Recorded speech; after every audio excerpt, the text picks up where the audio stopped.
हम सबके पास अपनी अपनी इनसिक्योरिटीज होती हैं। कोई अपनी हाइट से परेशान है, कोई अपने दांतों से परेशान है, कोई अपने फेशियल स्ट्रक्चर से परेशान है। एंड हम इन सारी चीजों के बारे में बहुत ज्यादा थिंक करते हैं और अपना टाइम वेस्ट करते हैं। मैं आज इस टॉपिक पे बात करना चाहूंगा कि हम कैसे इन सारी प्रॉब्लम से कोप कर सकते हैं, कैसे खुद को ये समझा सकते हैं, कैसे खुद से बातें कर सकते हैं, ताकि हम ये जान पाएं कि हम उन प्रॉब्लम्स को फिक्स नहीं कर सकते हैं। ये अनफिक्सेबल प्रॉब्लम्स हैं, इन पे हमारा कोई कंट्रोल नहीं है। तो सबसे पहली चीज तो तुमको यही खुद को समझानी पड़ेगी कि इन प्रॉब्लम्स के बारे में सोच के ये प्रॉब्लम्स और कॉम्प्लिकेट होती हैं, ये सिंप्लीफाई नहीं हो रही हैं। क्योंकि एक लेयर तो तुमको पहले से मिल गई है कि तुमको एक पर्टिकुलर प्रॉब्लम दी गई है, उसके ऊपर तुम और लेयर्स बनाते हो। जब तुम ओवरथिंक करते हो, तुम सोचते हो अगर ऐसा हो जाता तो ये होता, अगर ऐसा हो जाता तो ये होता। तुमको ये लेयर्स हटानी पड़ेंगी। लेयर्स को हटाने के लिए तुमको एक्सेप्ट करना पड़ेगा कि ये मुझको जब बनाया गया होगा या फिर जब मैं पैदा हुआ हूं तो मुझको ये सारी चीजें बाय बर्थ मिली है, इसमें मेरा कोई दोष नहीं है, ये मेरी वजह से नहीं है, इन सारी चीजों पे मेरा कोई कंट्रोल नहीं था। तो मैं इन सारी चीजों को लेके रोते हुए बैठ नहीं सकता। मैं ये नहीं कह रहा कि मेरे साथ ये जो हुआ बहुत अच्छा हुआ, ये बहुत बुरा हुआ। ये बस एज इट इज है, ये बस फैक्ट है कि मेरे साथ ये हुआ। अब ये अच्छा हुआ बुरा हुआ,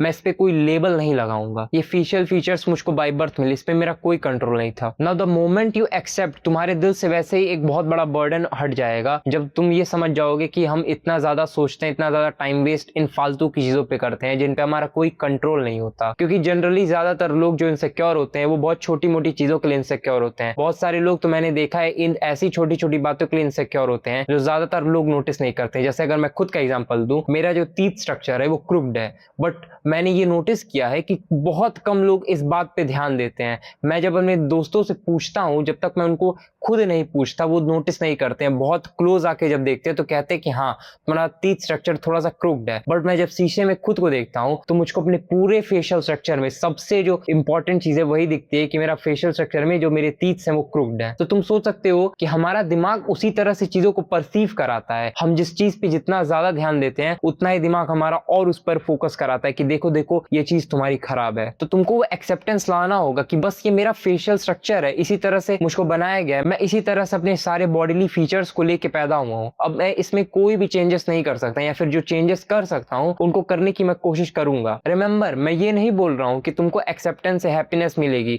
बस तुमको एक स्टेबिलिटी मिलेगी, तुमको एक ग्राउंड मिलेगा जहां से तुम अब इंप्रूवमेंट अपनी स्टार्ट कर सकते हो। तुम उन चीजों पे ध्यान दे सकते हो जहां पर तुम्हारा फोकस सच में होना चाहिए। तुम इन सारी चीजों पे रोने से अच्छा है कि मेरा दांत खराब है, मेरी हाइट कम है, मेरा वेट ज्यादा है, या फिर मेरा फेस फैट बहुत ज्यादा है, इन सारी फालतू की बातों पे ध्यान देने से अच्छा है उन चीजों पे ध्यान दो जो तुम कंट्रोल कर सकते हो। मे बी तुम स्टडीज में एक्सेल कर सकते हो तो वहां पे तुम एक्सेल करो। मे बी हो सकता है तुम्हारी हाइट अच्छी है तो तुम अपने ड्रेसिंग सेंस को सुधारो। मे बी तुम्हारा बॉडी स्ट्रक्चर बहुत अच्छा है, तुम्हारी वी शेप नेचुरली है, तुम जिम जाके उसको इंप्रूव करने की कोशिश करो। तो नेचुरली जो चीजें तुमको मिली है तुम उनको इनहेंस करो। कभी भी मोर जो है अपने पैरों को दिखा के मेटिंग नहीं करता, क्योंकि उसे पता है कि नेचुरली उसके जो पैर है वो बहुत बदसूरत है, बट यस उसके पंख बहुत खूबसूरत होते हैं। तो वो मेटिंग के दौरान अपने पंखों को दिखाता है कि मेरे पंख देखो कितने खूबसूरत हैं। तो मेटिंग के दौरान जो फीमेल्स होती हैं उनका भी ध्यान पैरों पे नहीं जाता है। So it's just natural selection भी इसी तरह से होता है। तुमको भी अपना ध्यान उन्हीं जगहों पे रखना है जो चीजें तुम्हारी पहले से अच्छी है तुम उनको इनहेंस करो, और जो चीजें तुम्हारी खराब है उनको इंप्रूव करने की कोशिश करो अगर हो सकती है। बट अगर उन पे तुम्हारा कोई कंट्रोल ही नहीं है